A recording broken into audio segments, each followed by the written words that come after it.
Good morning, everybody. Welcome to the Southwest Cyber Resilience Centre webinar 3, which is going to cover keeping your business safe online, and we'll take for the next 30 minutes or so. For those of you who haven't attended webinars 1 and 2, I'm Detective Inspector Ross Brown, and I'm Head of Cyber Innovation for the Southwest Cyber Resilience Centre. And for those of you who have attended 1 and 2, then I'm still Ross Brown and I'm still a Detective Inspector. So as I say, this is the third in the series of 4 webinars that we're putting together with a very kind collaboration with the National Cyber Security Centre, and Chris has again agreed to join us this morning and will be taking us through the subject areas. Don't forget, the last of the 3 webinars is tomorrow, same time, 10:30 to 11. So tomorrow, Thursday the 29th, and that will effectively bring together all of the other subject materials that we put out across the 3 webinars. So it's quite important, if you can make it, to attend that one, because there's going to be lots of stuff there that will, as I say, will pull together all the learning that has come out of the 3 previous webinars. So today, like the others, it's been structured to take you through the products that you get as a free core member of the Southwest Cyber Resilience Centre, and helping you to understand the products, the NCSC products that we give as part of our membership. So not only will it help you to understand the tools that we give you, but more importantly, it will help you to implement the guidance and make your business, whatever its size or sector, more cyber resilient.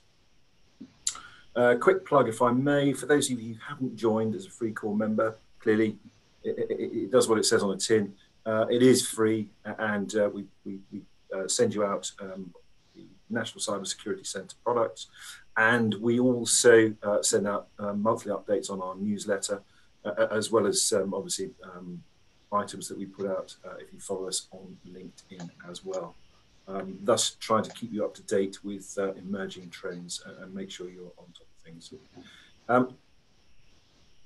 I probably won't go through what we're going to cover today, because I know Chris will anyway. What about Chris? He is from the National Cyber Security Centre. And as a result of the work that he does there, this presentation will be wholly and solely using PowerPoint slides in terms of his own security. There will be an opportunity to ask questions, so if you can add them to the chat section, and then at the end of the presentation, I will ask them on your behalf of Chris, and obviously we'll cover those on air. So Chris, bit of a long preamble, but thank you so much for joining us again. I'm really most grateful. And if I pass over to you. Yeah, thank you, Ross. Good morning, and thank you to everybody who's joined us for this morning's webinar. As Ross mentioned, this is webinar 3 of 4 in the series. For those who have attended the previous 2, or at least one of those, thank you for coming back. And for those who this is the first time coming to one of these webinars, again, huge thank you for attending. Don't worry about missing any of the material in previous sessions. I'm going to cover the top lines from those webinars, so you're not missing out by having not been to those. My role in the NCSC is as the SME Engagement Officer. It's my job to work with local businesses to implement cybersecurity controls and processes to better secure ourselves online. I'm a big advocate that cybersecurity shouldn't be complex. It's something we can all do, something we should all be doing. This presentation is looking about the ways we can protect ourselves in the event of a cyber incident and how we can prepare should the worst case scenario happen. For those who aren't aware, then, the National Cyber Security Centre was established at the end of 2016, 2017, to bring together all parts of UK government on cybersecurity. We are the national technical authority when it comes to cybersecurity. And we are governed by that remit to help make the UK the safest place to live and work online. We provide support and guidance and advice to all parts of the UK. Everyone from individuals and families, the small and medium-sized organisations, public sector and cybersecurity professionals. A real wealth of knowledge and support we have within the organisation, and a huge reach out to industry and our public sector. So today's session is going to be looking at what a cyber incident means for your organisation and the products we have at the NCSC to better secure ourselves and prepare for a cyber attack. But first and foremost, it's important that we define what we mean by a cyber incident. Do we mean a cyber attack? Do we mean something, is it a criminal act? And we at the NCSC define this as an unauthorized access to an organization's IT systems. Now, this can be via two ways. This can be a malicious attack. So the ransomware, denial of service, malware infection, those those big events we see in the news time and again. Or it could be accidental. This could be damage from fire, flood, theft. It could be groundwork, which is cut a wire. It could be power outages. But these are still classified as cyber incidents. Really, this is anything which is going to take down our business operations and impact on our IT infrastructure. We need to be prepared in the event of a malicious or accidental cyber incident. And when we think about that malicious cyber attack, we have those threat actors who are out there to cause harm to UK cyberspace. And threat actors can take on many forms and guises, each of which will have their own techniques and procedures. And this can be everyone from the cyber criminal, the insider, hacktivist and terrorist, and the nation state. And given enough time and motivation and means, threat actors can penetrate our security and our firewalls. So our collective job then is to make it a hostile environment for threat actors to be successful in their acts. We need to make sure that not only do we have the correct measures in place to secure our organizations and our businesses, but we also have the correct processes in place to responding to a cyber incident from these threat actors. We can think of cyber attacks then in two forms, and this is a high-level generalization. We can go into a lot more detail here, but for the sake of this webinar this morning, we can really split cyber attacks into two categories. We have our non-targeted attacks, those which cyber criminals and threat actors are carrying out a mass attack, trying to reach as many organizations, individuals and businesses as possible. They're not necessarily going after a single target. And we've all been the victims of these sorts of events. We've all received fraudulent emails purporting to be from HMRC, Amazon, PayPal. We've often seen fake websites where if you click on these links, it'll take you to a web page which looks like HMRC. Unfortunately, this is a very real threat that we face. Individuals and businesses do often fall foul of these fake websites and give over sensitive information, including personal data and credit card information. And we've seen there ransomware information similar to the WannaCry attack on the NHS, and scanning cyber criminals, threat actors, just looking for a vulnerability out there to exploit. But then we have targeted attacks as well. We have these where cyber criminals and threat actors are crafting their attack, their threat vector, to go after a particular target or a particular network, and this takes that time for them to work on. And because we now live in such an interconnected world, the difference between non-targeted and targeted attacks is blending. It may be that you're not the victim of a targeted attack, but someone in your supply chain is a victim of that attack, and that consequently has a knock-on effect on your organization. So because of our interconnectivity within business, we need to make sure that we are prepared against both non-targeted and targeted cyber attacks. The Cybersecurity Breach Survey was recently published. This is a survey which is published every year.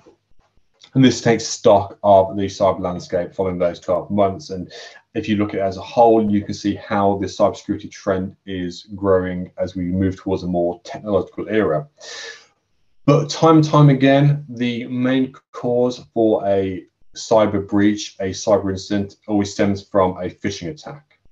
This is individuals, colleagues receiving suspicious and malicious emails, click on a link, which then leads to that cyber incident, that breach in the organization. Which means that we really need to be aware of the impacts of phishing attacks, know how to spot them and how to mitigate the cause they have. Because phishing attacks have real life repercussions. Not too long ago, we had a local county council. An individual opened a malicious attachment on an email, which activated the malicious file to spread throughout the network, which eventually encrypted a lot of their devices and data. And as we can see at the bottom there's a $5 Bitcoin ransom for each affected device. So all files were encrypted, preventing access to the files and networks, those databases which are required for daily operations. The impacts then are huge. I mean, just by one individual clicking on an email, this impacted 300 users, nearly 50,000 files were encrypted by the time the shutdown was in place. In this example, the local county council had containment and mitigation plans that they could put into place, and they had their response recovery mechanisms. So they were able to respond to the incident in a timely fashion, but the impact was still felt for days, weeks, months, and even parts of the network were never really fully recovered until a few years afterwards. And in that short term, staff were left to work on pens, paper, telephones, going back to conventional means. Now, in this scenario, there was a positive outcome. They were able to respond and recover from it. But the question for delegates on the call on this webinar this morning is just think how long you may be able to work without your IT services. If your IT went down, you weren't able to access your emails, your files. Realistically, how long could your organization continue to work for before there was that impact felt and there was an impact on BAU? Because cyber attacks don't just last a few hours, a few days. These can take weeks, months, and in this scenario, years to fully recover from. So just keep that in the back of your mind when we're thinking about the impact of cybersecurity. How long could you last without your IT services? And the financial cost as well can be huge. The breach survey identified that the average cost of a breach was just over £8,000. Now, obviously, this increases as we go into business size and different sectors. And this is really that amalgamation of all organizations. Some organizations are going to fit it much higher, some are going to fit it much lower. It's really difficult to pin down the financial and long-term impacts of a cyber breach because they spread throughout the network. The ramifications and impacts are diverse and bring in different parts of the organization. No longer should we think about cyber attacks as being just an IT issue. We all have a collective responsibility when it comes to our cybersecurity. Just think about how if your organization went down, you'd have to bring in HR, legal, admin, the exec boards, that staff awareness, that shutdown. So the impact throughout the organization, not only financial, but also widely impacting. And a great survey from Ipsos Mori as well looked at, broke that down further. What is that financial impact of a cyber breach? Because not only do we have the short-term and the direct cost, the cyber ransom and extortion, the financial theft and staff response time, there's the long-term and indirect cost as well. There's the reputational damage, the supply chain attrition, and the loss of new and existing customers. And we can take that further as well, because not only does it impact on the reputation in business, it also impacts on staff members, staff not being able to do their work, that mental strain, that uncertainty of what's going on. We've seen case studies where this has really impacted on the mental well-being and health of an organization. So that not only does this really impact the organization as a whole, it really impacts on the staff and the people we have in place. Which is why when we think about the impacts a cyber risk can be organization, we really need to have a holistic approach when planning for a cyber instance. As I mentioned in the case of that local county council, it takes weeks, months, years to fully recover from those long-term indirect costs. And in fact, some organizations never fully recover from that cyber instance. Which means that it's important that not only do we have the correct controls in place and staff training, but we also have the correct response and recovery mechanisms. What I want to do now then is just first and foremost cover off the cyberware and the small business guide we have at the NCSC. I spoke about these at length in the previous sessions, but I just want to recap them for the benefit of those who weren't on those. The cyberware campaign was recently relaunched at the end of December, and this is the government's advice on how individuals and organizations can stay safe, secure online. Now, I'm a big champion of this. I absolutely love the cyberware campaign, not just for its simplicity, but these are steps and controls that we can all implement, not just in our professional lives, but our personal lives as well. So if there's one thing you take away from this session, or rather, if there's one action you take away, make sure you have these controls in place. Make sure we're having strong passwords, that we're turning on two-factor authentication, and we're updating our devices and turning on backup. And then we have the small business guide. Again, that is building that protection in place, that we're ensuring we have the correct controls and processes to prevent cyber attacks from occurring. And this is everything from backing up data, how we protect our organizations from malware, keeping our devices safe, and again, using passwords to protect this data, and most importantly there, how to avoid phishing attacks. As we saw from the breaches over this year, the need to prevent phishing attacks being successful is becoming more and more important as we go forward. So this really brings me to the bulk of this webinar and the main guidance we have in place. No longer should we consider cyber breaches as an if it happens, but rather when it happens. Many organizations and many business speakers I've spoken to think, why would a cyber criminal come after me? Why would they kind of attack my organization? As I said at the beginning, threat actors have non-target attacks where they're just out there to make a quick buck. They don't care who the entity is. They don't care about business or the sector. They just want to make that quick return. Which is why then all organizations need to have a business continuity plan which addresses the cybersecurity risk of that organization. As we see there, only 31% of businesses have those plans in place. So just consider if your own organization or if you're aware of those business continuity plans. What I want to do then for the next 5 minutes is just quickly run through those steps on the response recovery guide. For me, the most important takeaway there is preparing for an incident. We need to be prepared in the event of a cyber attack. And the response recovery guide does a great job of breaking this down and how do we prepare for that incident. This is about identifying first and foremost the critical systems and assets in place. We need to know what we're protecting, how critical it is to daily operations, and how we can better secure those. Because once we've identified the critical systems and assets, we can then look to prioritize the risk. What is the risk to those assets, to that network infrastructure? And once you know that risk, you can then manage that risk. But a lot of this is about that organizational buy-in.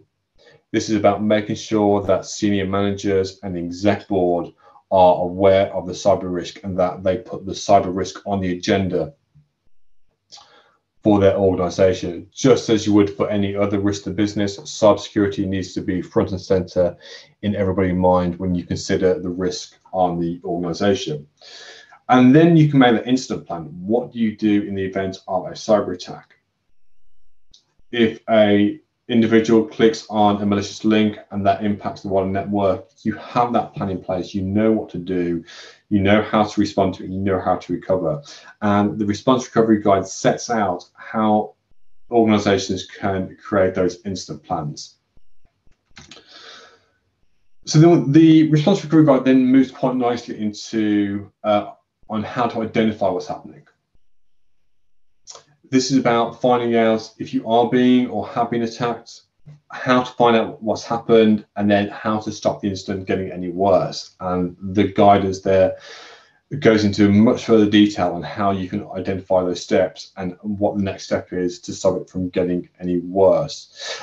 Just a note there to say that finding out if you are being or have been attacked, many organizations will be the victims of a cyber incident or a cyber attack, but not realize for weeks, months, years that cyber criminals just sat there on their network, gathering information or carrying out reconnaissance. So it's not always a case of a ransomware where you see it straight away. Often at times, the cyber incident has happened long before it's first realized. So we need to be aware of how we are checking if we have been the victim of a cyber attack. And once we understand what's happening and we are putting in our measures to stop the incident from getting worse, we can then respond to it. And the response recovery guide takes us down two paths. Either if your IT is managed externally, then they have the responsibility and role to respond to that incident and fix it in a timely manner. So make sure you have the right people to help out and make sure you have their contact details in the event of an incident.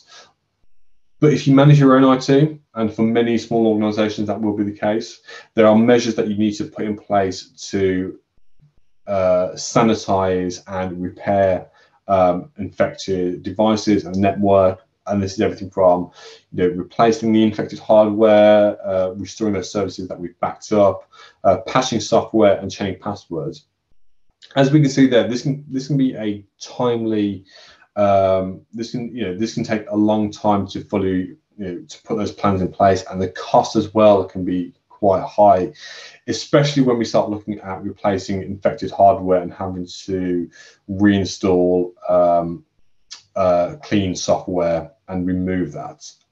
And for many small organizations who don't have that knowledge and experience within an organization, there may be that need to bring in a third party. So what is the cost there of bringing in that third entity? And then we need to report the incident to stakeholders, that reporting to law enforcement, keeping everyone informed, and getting legal advice if we feel that there has been a data breach. In the event of such breach, there is a requirement to contact the Information Commissioner's Office within 72 hours. But if any point you do feel that you are the victim of a cyber attack, Action Fraud should be your first point of call. You can reach them either on their website or on that phone number, or if your organisation is based in Scotland, you can contact Police Scotland on 101. And finally, we need to learn from that incident. What is the takeaway? Once we've responded and recovered and we've got systems back to normal, what are the lessons learned, what we can take away, and you can use that learning to better improve your cybersecurity posture and make better improvements for the future. In fact, this is where we see many businesses making the biggest improvements, is following a cyber incident. Don't wait until you've been the victim of a cyber incident. Learn from others' mistakes. Get it straight in there before this happens. And all the entire guide as well can be downloaded from our website, and I can look to share that with delegates on the call. Print it out, have a copy, so if your organisation is impacted, you have that guide in place which will walk you through the process in responding. So it's a good document to have in place should a cyber incident occur. I'm conscious of time. I was just in the next 2 minutes then just briefly outlining the exercise in the box we have, because what we now need to do is that once we have those incident plans and response mechanisms in place, we need to test it, which is why we have the exercise in the box toolkit, which is a free online tool from the NCSC, which helps all organizations find out how resilient we are and practice our responses in a safe environment. We don't need to wait until the cyber incident occurs. It offers a series of tabletop exercises, but we also have a simulation exercise and a suite of micro exercises for our smaller businesses. These exercises take no more than an hour to complete, but the learning from them is well worth that time spent investing in walking through the exercise, because there's some really good lessons learned that come out of those. What happens then is that from the discussion-based exercises, I believe there's 10 exercises in total, ranging from ransomware to phishing emails to malware. And these are run as a series of injects. So you are presented with the exercise, the first inject, and we have a series of discussion points which you and the team who are running this exercise can walk through to learn, to better understand where your organization currently is against that instance. You then are able to rate where you currently sit after each inject. So understand your current posture and where you may be able to make improvements. And once you've ran through each injects, you are then presented with that executive summary, which breaks down your answers and where you currently are. And it provides that related guidance where you identify that further improvements need to be made. The relevant guidance is in place to implement those controls. And this can be used as a benchmark for further improvements. Once you've run the exercise, you can then go away, implement those technical controls, and rerun the exercise to see how your cybersecurity posture has improved. That was a whistle-stop tour of all of our of the impacts of a cyber attack and the guidance we have in place to help you build your response and recovery mechanisms. I know we're coming up to the hour, so I'm happy to take any questions we have. And Ross, I'm in no rush, so I'm happy to stick around if people still have questions or if people want a run through of the exercise in the box. But thank you for your time, and I'll take questions. Thanks, Chris. That was absolutely fascinating. Really, really good value. Thank you so much. That was great. At the moment, I've got a hand just come up. Lauren has asked a question. What is the difference, if any, between a state-led threat actor, how a state-led threat actor behaves and a random cyber criminal behaves? Or is it that the targets and desired outcomes are different for each? Oh, sorry, Ross. You okay? I think that's a question. And when we look at the threat actors from cyber criminals up until state actors, I think it really comes down to the experience and resources each of these entities have. Cyber criminals obviously will be limited by time and resource. They'll most likely be carrying out non-targeted attacks, or they may be going after one or two entities for various reasons. Whereas our state actors will be predominantly have a certain target or a nation in place, and they'll be going after certain organizations, certain states, and will have huge nation-backed resource and funding to carry out these attacks. Most likely we're looking at CNI, big organizations who are integral to that state's economy. But I think it's important to realize that regardless of the organization that those threat actors going after, we can all be the victims of a cyber attack. As I said, we don't necessarily have to be the intended target. We may be affected affected by just the consequences of those attacks.